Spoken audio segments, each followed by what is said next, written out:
Bismillahirrahmanirrahim. Zaman semakin singkat. Dari Abu Hurairah radhiyallahu anhu menuturkan, Rasulullah shallallahu alaihi wasallam bersabda, tidak akan terjadi hari kiamat hingga zaman semakin singkat. Maka jadilah setahun bagaikan sebulan, sebulan bagaikan sepekan, sepekan bagaikan sehari, sehari bagaikan sejam, dan sejam bagaikan seperti terbakarnya pelepah pohon kurma. Hadis riwayat Imam Ahmad. Subhanallah, memang terasa. Terasa enggak? Sudah faham hadis ini? Ingat, Bapak Ibu ingat pertama saya jadi imam tarawih di sini? 2008. Bulan Ramadan kan? Rasanya sudah lama tuh, kayaknya baru kemarin. Baru kemarin. Sambil saya, kalau saya masih ingat, masih terbayang ya, masih saya ingat jemaahnya, mukanya jemaahnya, bapak-bapak, ibu-ibu. Sambil saya masih tergambar lagi jadi imam di depan mihrab ini. Ini tanda apa? Saking cepatnya. Kadang kita ada janji sama orang, kita lupa berjanjian itu.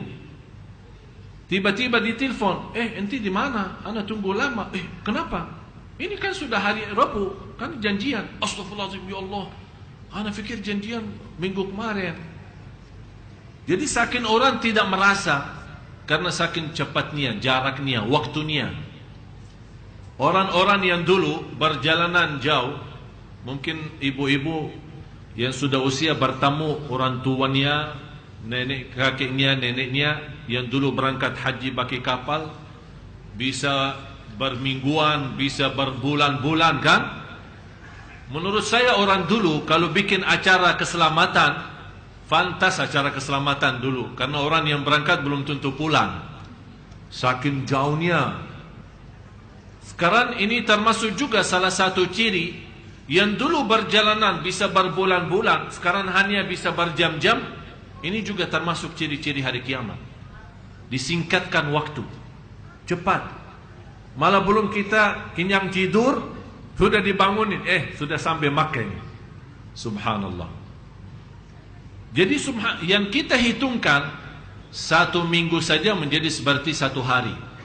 1 hari seperti 1 jam. 1 jam sepertinya membakarkan 1 daun dari pohon kurma. 1 tahun pun dari Ramadan sampai Ramadan, yang kita baru kemarin habis Ramadan, menunggu kedatangan haji, sekarang sudah masuk bulan Maulid. Sebentar lagi, tidak lama lagi, masuknya bulan Ramadan. Saya waktu bertelefon mengundang Imam Masjid Kuba, saya fikiran untuk bersiap masih lama lah. Proses kita isi, ada jadwal kesana kemari. Baru saja tadi pagi kita rapat untuk persiapan acara Maulid. Ternyata untuk kedatangan mereka hanya 2 minggu, malah kurang dari 2 minggu. Kita belum siapin apa-apa. Belum kita mau menetapkan jadwal di mana, di masjid mana. Ternyata mereka sudah mau datang, kita belum siap. Saking cepatnya waktu. Oleh karena itu Bapak Ibu, bahagia seorang yang sudah melihat waktunya secepat itu, tapi dia bisa memanfaatkan dengan zikir, dengan istighfar, dengan banyak baca Al-Quran, menjaga salat malam, menjaga salat berjamaah di masjid, terutama istighfar. Saya memberikan 1 istighfar, mudah-mudahan bermanfaat, dan banyak ulama menyampaikan tidak ada yang baca istighfar itu seterus-terusnya sepanjang hari.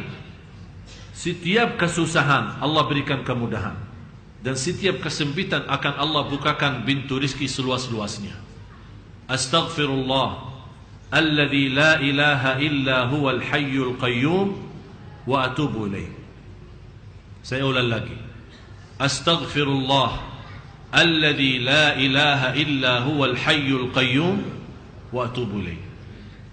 Istighfar dengan cara ini bukan hanya mengampuni dosa. Mengampuni dosa, memberikan kemudahan dan memenuhi dan menyelesaikan hajat kita. Hajat lahir batin, hajat dunia akhirat.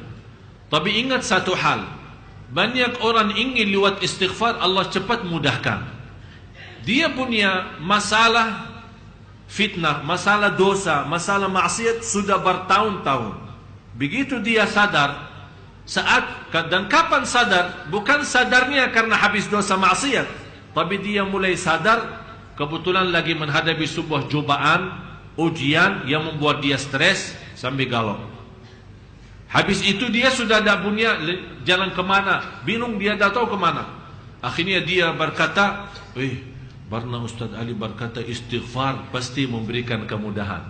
Habis bertahun-tahun maksiat, dia ingin lewat istighfar baru satu malam atau dua malam, kenapa Allah tidak memberikan kemudahan? Katanya istighfar memberikan kemudahan. Harus kita juga mensesuaikan.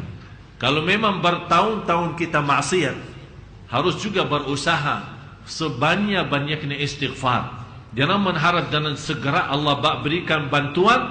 Begitu Allah berikan pertolongannya, malah kita kembali kepada dosa maksiat kita. Oleh karena itu saya nasihatin Bapak Ibu, mulai hari ini jangan berhenti istighfar. Anda di jalan, Anda di mobil, Anda jalan kaki, naik bis, motor, kemana saja Anda pergi, dalam keadaan wudu, tidak, dalam keadaan suci maupun halangan, dimanapun berada, dalam keadaan apapun, silahkan berbanyak istighfar. Astaghfirullah alladzi la ilaha illa huwal hayyul qayyum wa atubu ilaih. Nawaitu, apapun masalah Anda merasa punya dosa belum bisa ditinggal, lewat istighfar ini nawaitu mendekatkan dirinya kepada Allah agar Allah mengampuni dan menjauhkan dari dosa itu. Anda punya masalah sama suami, Anda punya masalah sama istri, Anda punya masalah sama anak, Anda punya masalah sama siapapun, tetangga, atau ada seorang yang pernah kita pinjamin belum dia lunaskan, lewat berbanyak istighfar akan Allah berikan kemudahan. Dan ada satu saat orang sendiri akan datang dan melunaskan hutangnya, tambah kita tagih dan tambah kita cari. Itu kedahsyatnya dan kelebihan istighfar. Astaghfirullah alladzi la ilaha illa huwal hayyul qayyum wa atubu ilaih.